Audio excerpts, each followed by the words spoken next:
බිච්චන්ස ගොඩක් ප්‍රසිද්ධයිනේ. අපි වෙනකට ඒකින් නෙවෙයි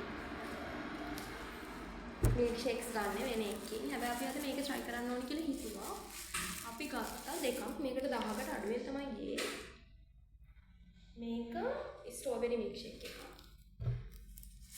ඒතර මේක ලෙමනේඩ් එකක්. මේක ගත්තේ මට. මේක ගත්තේ එයාට. මොනවාද මම දෙකම try කරලා බලන්න.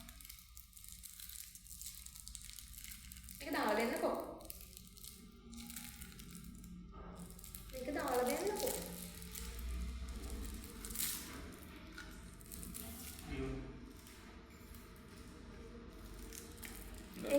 ඒක මේකට.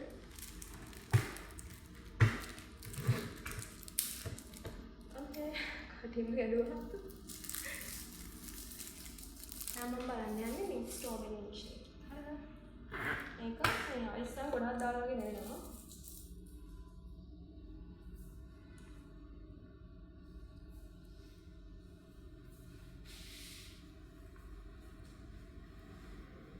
මට නම් ඒක සෙට් නෑ. ඒක මේ ඔය කියන තරම් රහ නෑ. අපි වෙනදට ගන්න තැන ඊට වඩා රසයි. මේක ෆ්‍රෙෂ් ලෙමනේඩ් එක. මේක ඇත්තට ලොකු ගාණක් උනේ නැහැ රුපියල් 200.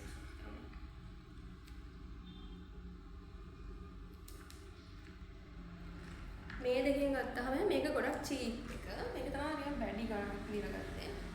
මම නම් මේක රහ නෑ. මේක මේ මම කැමති මිල්ක් ෂේක් ෆ්ලේවර් එක එන්නේ නැහැ.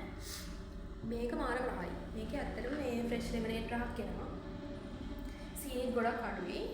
මේ ඕගලන්ට try කරලා බලන්න පුළුවන්. මේ දෙක තමයි අපි දැන් try කරේ. මේක මෙතනින් ඉවරයි. අපි next එකෙන් හම්බෙමු. bye.